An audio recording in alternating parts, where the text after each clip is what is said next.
ஸ்ரீமத் பாகவதம் 66ஆம் பகுதி. தூணை பிளந்து கொண்டு வெளிப்பட்டது ஒரு விசித்திர உருவம். மனிதனாகவும் இல்லாமல் மிருகமாகவும் இல்லாமல் சிங்க முகமும் மனித உடலும் கொண்டு வெளிப்பட்டார் நரசிம்ம பகவான். மேலும் கீழுமாக விண்ணுக்கும் மண்ணுக்குமாக பூமிக்கும் ஆகாயத்திற்குமாக நின்ற நரசிம்ம மூர்த்தியை பார்த்து வியந்து அதிர்ச்சியடைந்து நின்றான் இரணியன். அளவிட முடியாத மகா கோபத்துடன் செக்க சிவந்த விழிகளும் சுழல்கின்ற நாக்கும் கோர பற்களும் கூர்மையான கத்தி போன்ற நீண்ட நகங்களுமாக நரசிம்மமூர்த்தி இரணியனை நோக்கி வந்தார். இது தன்னுடைய எதிரியான ஸ்ரீஹரியே என்று உணர்ந்த இரண்யகசிபு கோபத்துடன் கதாயுதத்தை சுற்றி கொண்டு அவர் மீது பாய்ந்தான். நரசிம்ம மூர்த்தி சிம்ம முகம் கொண்ட மூர்த்தியானவர் அவனுடைய கதாயுதத்தை ஒடித்து எறிந்தார். இரணியனை ஒரு பொம்மை போல தூக்கி கொண்டு நடந்தவர் வாசற்படியின் மீது சென்று அமர்ந்தார். இரணியனை தன் மடி மீது இருத்தி கொண்டு கூரிய நகங்களினால் அவன் வயிற்றை கிழித்து குடலை உருவி மாலையாக போட்டுக்கொண்டு இரத்தத்தை பருகினார். இந்த காட்சியை கண்ட தேவர்கள் ஜெயகோஷம் செய்து வணங்கினார்கள்.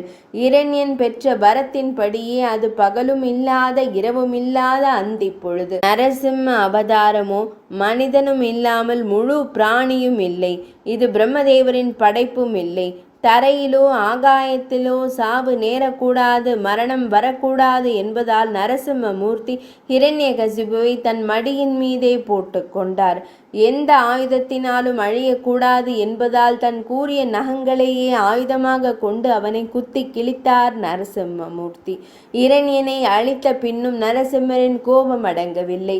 சினத்துடன் கர்ஜித்தபடி மேனியெல்லாம் இரத்த அபிஷேகத்துடன் பயங்கரமாக காட்சியளித்தார். அப்போது பூமி நடுங்கியது, கடல் கொந்தளித்தது. தேவர்கள் எல்லாம் அந்த பேருருவத்தை கண்டு அஞ்சி நடுங்கினார்கள். அன்னை மகாலட்சுமியும் நரசிம்ம சுவாமியை நெருங்க பயந்தாள்.